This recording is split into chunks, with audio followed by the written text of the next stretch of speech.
मैं दुनिया भुला दूंगा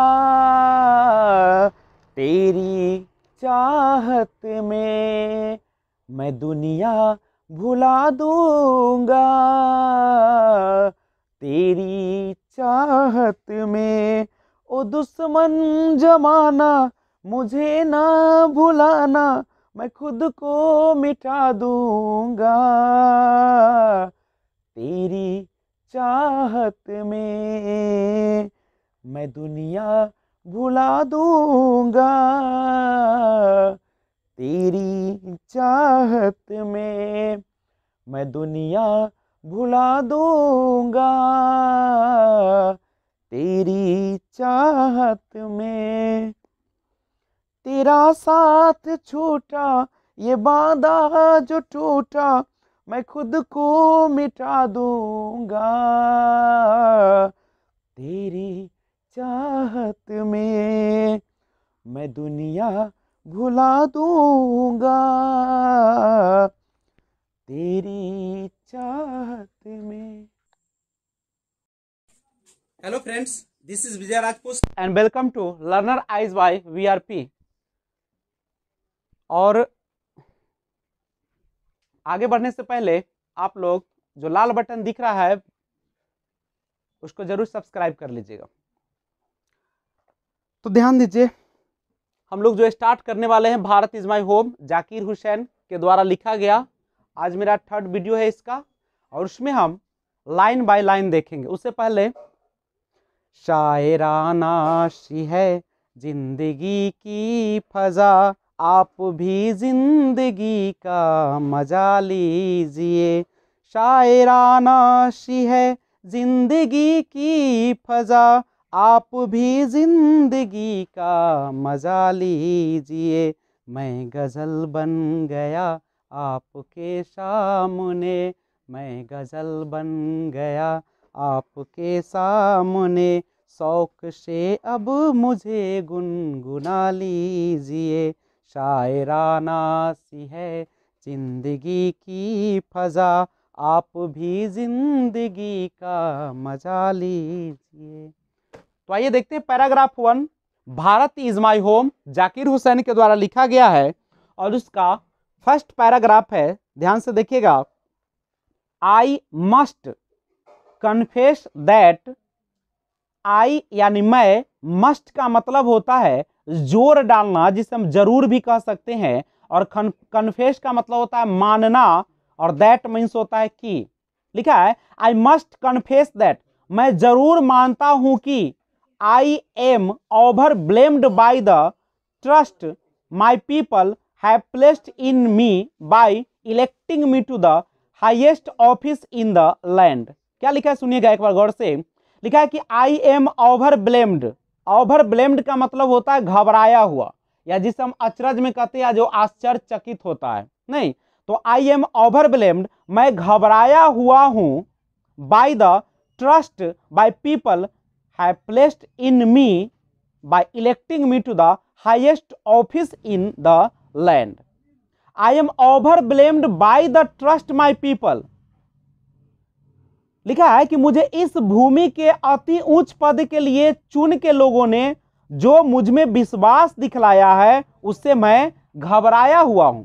आई एम ओवर ब्लेम्ड, मैं घबराया हुआ हूं, बाय द ट्रस्ट, जिस विश्वास के द्वारा माय पीपल, मेरे लोगों ने, हैव प्लेस्ड इन मी, मुझे क्या किया है, प्लेस्ड इन मी, मुझे चुना है, by electing me to the highest office in the land, इस देश के सबसे उच्च भूमि, यानी इस देश के सबसे उच्च पद के लिए जो लोगों ने मुझे चुना है या जिताया है, उससे मैं क्या हूं, घबराया हुआ। ऐसा क्यों कहते हैं कवि? ऐसा इसलिए कहते हैं डॉक्टर जाकिर हुसैन, क्योंकि लोगों ने जिस विश्वास के साथ, जिस आशय के साथ उन्हें जिताया है, उस कर्तव्य को पूरा भी तो करना है, और उस पूरा करने में हो सकता है कि इनके कहीं कमी रह जाए। तो इसलिए घबराए हुए हैं कि जो विश्वास लोगों ने हम पर जताया है, मैं उस पर ऐसा तो नहीं कि मैं खरा उतरूंगा कि नहीं, तो इसलिए वो घबराए हुए। पैराग्राफ 2 देखिएगा। पैराग्राफ फर्स्ट आपको समझ में आ गया होगा, एक बार फिर से समझिए। I must confess that, must का मतलब होता है किस चीज पर जोर देना, जैसे आई मस्ट गो, मैं अवश्य जाता हूं, मैं जरूर जाता हूं, या मैं जरूर जाऊंगा, आई मस्ट गो। तो आई मस्ट कन्फेस, कन्फेस माने होता है मानना, मैं जरूर मानता हूं कि, क्या मानता हूं, I am overwhelmed by the people, trust my people have placed in me by electing me to the highest office in the land. मुझे इस भूमि के, इस भूमि माने क्या, इस देश के अति उच्च पद के लिए चुन के लोगों ने जो मुझ में विश्वास जताया है उससे मैं घबराया हुआ हूं, ओवर ब्लेम्ड हूं। देखिए second paragraph, doctor Radhakrishnan brought to the presidency, देखिए लिखा है कि doctor Radhakrishnan brought to the presidency, doctor Radhakrishnan अपने शासनकाल में, प्रेसिडेंसी माने क्या होता है, राष्ट्रपति में, प्रेसिडेंस माने होता है अध्यक्ष, और प्रेसिडेंसी माने उसके कार्यकाल में, तो ब्रॉट माने लेकर आना, doctor Radhakrishnan brought to the presidency, doctor Radhakrishnan अपने शासन काल में लेकर आए अ मेंटल इक्विपमेंट, क्या लेकर आए, अ मेंटल इक्विपमेंट, मेंटल माने होता है मानसिक, मानसिक समझते हो ना, बौद्धिक, जो सोचने समझने की जो क्षमता है वो कहाँ पे होती है, हमारे संज्ञान में होती है, ये ना बौद्धिक है, अ मेंटल इक्विपमेंट, बौद्धिक समृद्धि। कहता है कि डॉक्टर राधा कृष्णन अपने शासन काल में लेकर आए, क्या लेकर आए, एक बौद्धिक समृद्धि या एक बौद्धिक यंत्र, इक्विपमेंट माने क्या होता है, यंत्र, कौन सा यंत्र, बौद्धिक, जो कहां से चलता है, आपके मानसिक, आपके संज्ञान से, आपके ब्रेन से, और डिग्री ऑफ इरुडिशन, इरुडिशन माने विद्वता होता है, विद्वता समझते हो ना, विद्वता का मतलब उस क्षेत्र में उनको ज्ञान है, नॉलेज होना, ए डिग्री ऑफ इरुडिशन माने होता है विद्वता, एंड वेल्थ ऑफ एक्सपीरियंस, और अनुभव ज्ञान, एक्सपीरियंस माने होता है अनुभव, अब वेल्थ माने हो जाए क्या, वेल्थ माने धन भी होता है, लेकिन यहाँ पे वेल्थ ऑफ एक्सपीरियंस का मतलब हो जाएगा अनुभव ज्ञान से। Rarely to be found anywhere, जो बहुत ही कम कहीं पाया गया है, क्वेश्चन इसी से बनेगा आपको, फिर से सुन लीजिए सेकेंड पैराग्राफ को, देखिए बुक में नजर रखिए, doctor Radhakrishnan brought to the presidency, Radhakrishnan जो है ब्रॉट टू द प्रेसिडेंसी, अपने शासन काल में, प्रेसिडेंसी माने शासन काल में, अब ब्रॉट माने लेकर आए, ए मेंटल इक्विपमेंट, क्या लेकर आए, एक बौद्धिक समृद्धि, एक मानसिक यंत्र को, ए डिग्री ऑफ इरुडिशन, विद्वता को लाए, एंड वेल्थ ऑफ एक्सपीरियंस, और अनुभव ज्ञान को लाए, rarely to be found anywhere, जो बहुत ही कम कहीं पाया जाता है, क्योंकि आपकी जो मानसिक शक्ति है क्या वो सब जगह मिलती है क्या, सब जगह नहीं ना मिलती है, तो यह लेकर आए, कौन लेकर आए, Radhakrishnan, during a lifetime devoted to the pursuit of knowledge and truth, during a lifetime, lifetime माने पूरे जीवन काल में ज्ञान और सत्य की खोज के साधक रहे, पर देखो during a lifetime devoted to the pursuit of knowledge, ध्यान दीजिएगा, लिखे हैं कि during a lifetime devoted to the pursuit of knowledge and truth, यानी अपने पूरे जीवन काल में ज्ञान और सत्य की खोज के साधक रहे। देखो एक गौर से सुनिएगा इस लाइन को, ड्यूरिंग अ लाइफ टाइम, अपने पूरे जीवन काल में, डिवोटेड का मतलब क्या होता है, डिवोटेड का मतलब होता है किसी चीज में समर्पित रहना, टू द परस्यूट, परस्यूट माने खोज में, तो किसके खोज में, नॉलेज एंड ट्रूथ, ज्ञान और सत्य के खोज में, किसके खोज में, ज्ञान और सत्य के खोज में, he has done more than, he has done, उन्होंने किया, मोर देन, उससे ज्यादा, प्रोबेबलाई, शायद, एनी अदर मैन, यानी औरों से कहीं ज्यादा, उन्होंने शायद औरों से कहीं ज्यादा किया, यानी और जो लोग करते हैं उससे कहीं ज्यादा इन्होंने किया, और सभी लोग नजर बुक में ही रखे। आगे है, to bring out and explain Indian philosophical, to bring out and explain, to bring out and explain Indian philosophical thought, भारतीय दार्शनिक, देखिए फिलोसॉफिकल माने क्या होता है, दार्शनिक, और ब्रिंग आउट माने होता है लाना, यानी भारतीय दार्शनिक विचार के प्रचार प्रसार करने तथा समझाने के लिए काम किया। And thy oneness of all true spiritual values. And thy, on thy माने क्या हो जाएगा, and thy oneness of all true spiritual values, और सच्चे आध्यात्मिक मूल्यों को एकता में पिरोते पिरोते मृत्यु लोक को प्राप्त करेंगे। एंड डाई वननेस कहता है कि और वह क्या हो जाएंगे, डाई हो जाएंगे, मर जाएंगे, of all true spiritual values. कौन, एक सच्चे आध्यात्मिक मूल्यों और एकता को वो पिरोते पिरोना माने क्या होता है, यानी सभी जगह आध्यात्मिक और सत्य को बढ़ाना। He has never lost his faith in the essential humanity of man. He has never lost, उन्होंने कभी नहीं छोड़ा। He has never lost, lost माने छोड़ा नहीं, never माने कभी नहीं। He has never lost, उन्होंने कभी नहीं छोड़ा, क्या नहीं छोड़ा, his faith, faith माने विश्वास, in the essential humanity of man, कौन सा, मनुष्य के मानवता के मौलिक स्तंभ को। आप सभी को पता है कि मानवता से बढ़ के दुनिया में कुछ भी है क्या, तो वह मानवता के लिए, मानव के कल्याण के लिए उन्होंने कहा कि मैं इसके लिए मर जाऊंगा, लेकिन मैं अपने मानव के जो एक कर्तव्य है, जो मानवता के लिए जो भी करना है, मैं उसको क्या करूंगा, पूरा करूंगा। And himself has never ceased to champion the right of all men to live in dignity and with justice. And himself, और उन्होंने खुद, never ceased, never ceased, ceased माने क्या हो जाएगा, to champion the right of all men to live in dignity, dignity माने गरिमा, and with justice, justice माने न्याय, और उन्होंने खुद मनुष्य के गरिमा और न्याय के साथ रहने के अधिकार का साथ देना कभी नहीं छोड़ा। आगे देखेंगे, नेक्स्ट है आपका, अब आएंगे पैराग्राफ, कौन सा, पैराग्राफ 3 है। तो देखते हैं पैराग्राफ 3 में, तो हमारा पैराग्राफ 3 जो कह रहा है, I can assure you, assure माने होता है आश्वासन देना, भरोसा देना। आई कैन ओनली अश्योर, मैं सिर्फ क्या कर सकता हूं, ओनली अश्योर, केवल भरोसा दे सकता हूं, किसको, यू, यू माने आपको, दैट की I enter this office, I enter this office in a spirit of prayerful, prayerful माने होता है विनम्रता, सॉरी ह्यूमिलिटी माने होता है विनम्रता, प्रेफुल माने होता है प्रार्थना पूर्वक। I enter this office in a spirit of prayerful humility and total dedication, मैं विनम्रता और कुल संपन्नता यानी समर्पण होता है ना, तो समर्पणता की भावना में इस कार्यालय में प्रवेश किया हूं।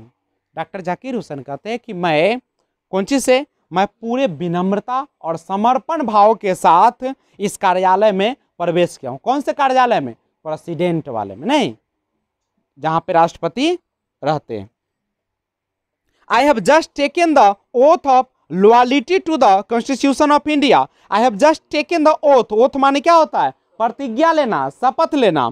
आई हैव जस्ट टेकन, मैंने अभी अभी क्या किया है, भारतीय संविधान के प्रति लॉयल्टी, लॉयल्टी माने वफादारी होने की क्या ली है, ओथ ली है, प्रतिज्ञा ली है।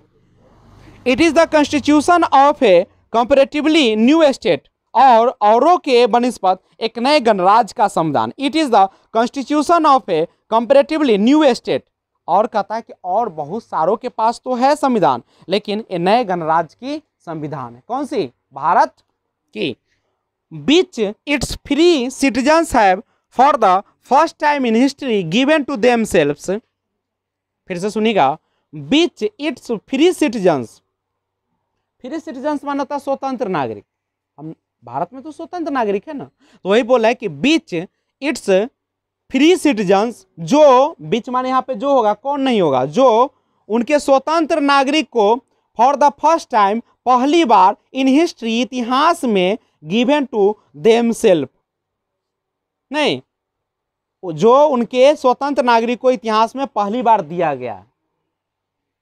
It is the young state of an, लिखा है कि it is the young state of an ancient people, ये नई राज है किसके लिए? प्राचीन लोगों के लिए। It is the young state, young state माने नया राज, ऑफ एन एंशिएंट पीपुल किसके लिए? प्राचीन लोगों के लिए। और नेक्स्ट लाइन देखिएगा आप लोग, नेक्स्ट लाइन है हु माने जो या कौन, यहां पे जो होगा हु। सभी लोग अपना अपना बुक खोल के नजर रखो बुक में। Through a long millennia, through माने क्या होता है? होते हुए या होके गुजरना। हु जो थ्रू अ लॉन्ग मिलेनिया, जो लंबी सदियों से होते हुए, and through the cooperation of diverse ethnic elements, और विभिन्न जाति तत्व के सहयोग से, फिर से सुनिएगा, एंड थ्रू और द्वारा किसके? कोऑपरेशन, कोऑपरेशन माने क्या होता है? सहयोग, मिली भगत नहीं। ऑफ डाइवर्स, डाइवर्स माने क्या होता है? विभिन्नता।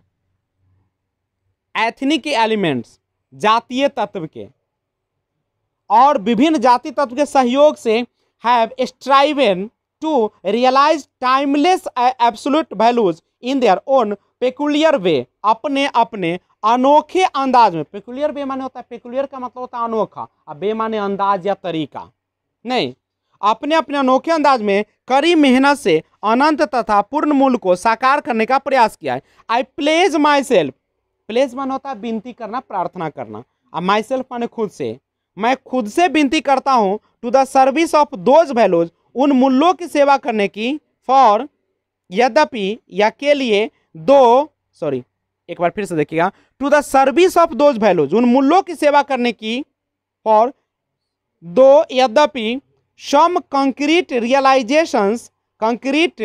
Realisation of a value may become inadequate with the charge of circumstance, किसी मूल्य के कुछ यथार्थपूर्ण प्राप्तियां या परिस्थिति में बदलाव के साथ अपर्याप्त हो जाए।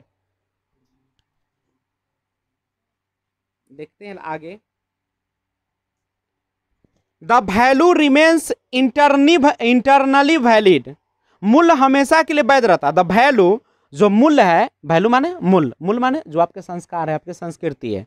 The value remains eternally valid, मूल्य क्या होता है? हमेशा के लिए वैध होते हैं। इटरनली माने सर्वव्यापी, सदा के लिए। And presses for newer and fresher realisation, देखिए, एंड प्रेसेज, प्रेस माने क्या होता है? दबाव देना। फॉर न्यूअर, किसके लिए? नए, एंड फ्रेशर, ताजे, रियलाइजेशन, अनुभूति, यानी लिखे हैं कि and presses for newer and fresher realisation, और नए और ताजे प्राप्ति के लिए दबाव बनता है। The past is not dead and static, अतीत नहीं मारा है और नहीं गतिहीन हुआ। अतीत समझते हो? जो बीता हुआ समय था, उस समय जो हमारा इंडिया था, कहता है कि उस समय जो लोग किए थे वो अभी मरा नहीं है। The past is not dead, अतीत नहीं मरा है, एंड स्टैटिक, और गतिहीन हुआ है, माने अभी रुका भी, स्थिर भी नहीं है।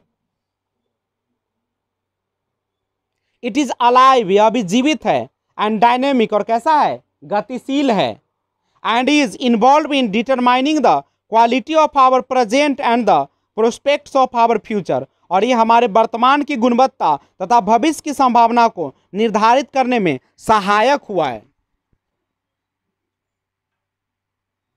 पैराग्राफ 3 है ना, कंप्लीट हो गया। अब पैराग्राफ 4 चलेगा। पैराग्राफ 4 देखिएगा। The process of its constant renewal, process माने क्या होता है? प्रक्रिया। इट्स कॉन्स्टेंट रिन्यूअल, कॉन्स्टेंट का मतलब होता है लगातार, और रिन्यूअल का मतलब होता है नवीनीकरण। नवीनीकरण पढ़े ना आप लोग, जिसको फिर से हम लोग प्राप्त कर लेते हैं। जैसे वाटर जो है वो नवीकरणीय ऊर्जा है, क्योंकि एक बार समाप्त हुआ तो फिर आ जाएगा वर्षा के द्वारा, लेकिन कोयला समाप्त हुआ तो फिर से आएगा क्या? तो वही कह रहे हैं कि the process of its constant renewal, इसकी लगातार नवीनीकरण की प्रक्रिया, इज इंडीड, वास्तव में, the process of growth of national culture and national character, the process of growth of national culture and national character, राष्ट्र, देखिए नेशनल कैरेक्टर में राष्ट्रीय संस्कृति और राष्ट्र प्रतिष्ठा के विकास की प्रक्रिया है। It is the business of education, ये शिक्षा का क्या है, एक व्यापार है। एज आई सी इट, जैसा कि मैं देखता हूँ, to minister this constant renewal, इस नित्य नवीकरण का अनुष्ठान करना। And I may be forgiven the presumption, शायद मुझे माफ कर दिया जाए अगर मैं गलत हूँ। लिखा है कि मे बी फॉर गिवन माने क्षमा कर देना, माफ कर देना। द प्रिजम्पशन, इस अवधारणा पे कहता है डॉक्टर जाकिर हुसैन कहते हैं कि जो मेरी सोच है ना, जो मैंने मान रखा है पहले से, हो सकता है कि वो मेरी गलती हो, तो मुझे क्या कर दीजिएगा, माफ कर दीजिएगा। That my choice to this high office has mainly if not entirely, कि मेरा चुनाव इस पद के लिए पूर्णतया नहीं तो कम से कम मुख्यतः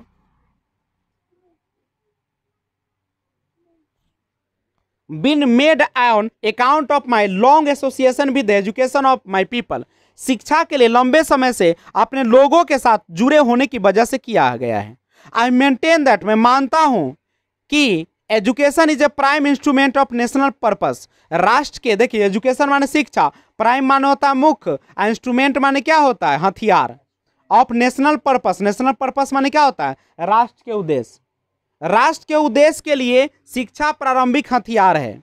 and that quality of its education is inescapably involved in the quality of the nation, और इसके शिक्षा की गुणवत्ता अनिवार्य रूप से राष्ट्र की गुणवत्ता का भागीदार है।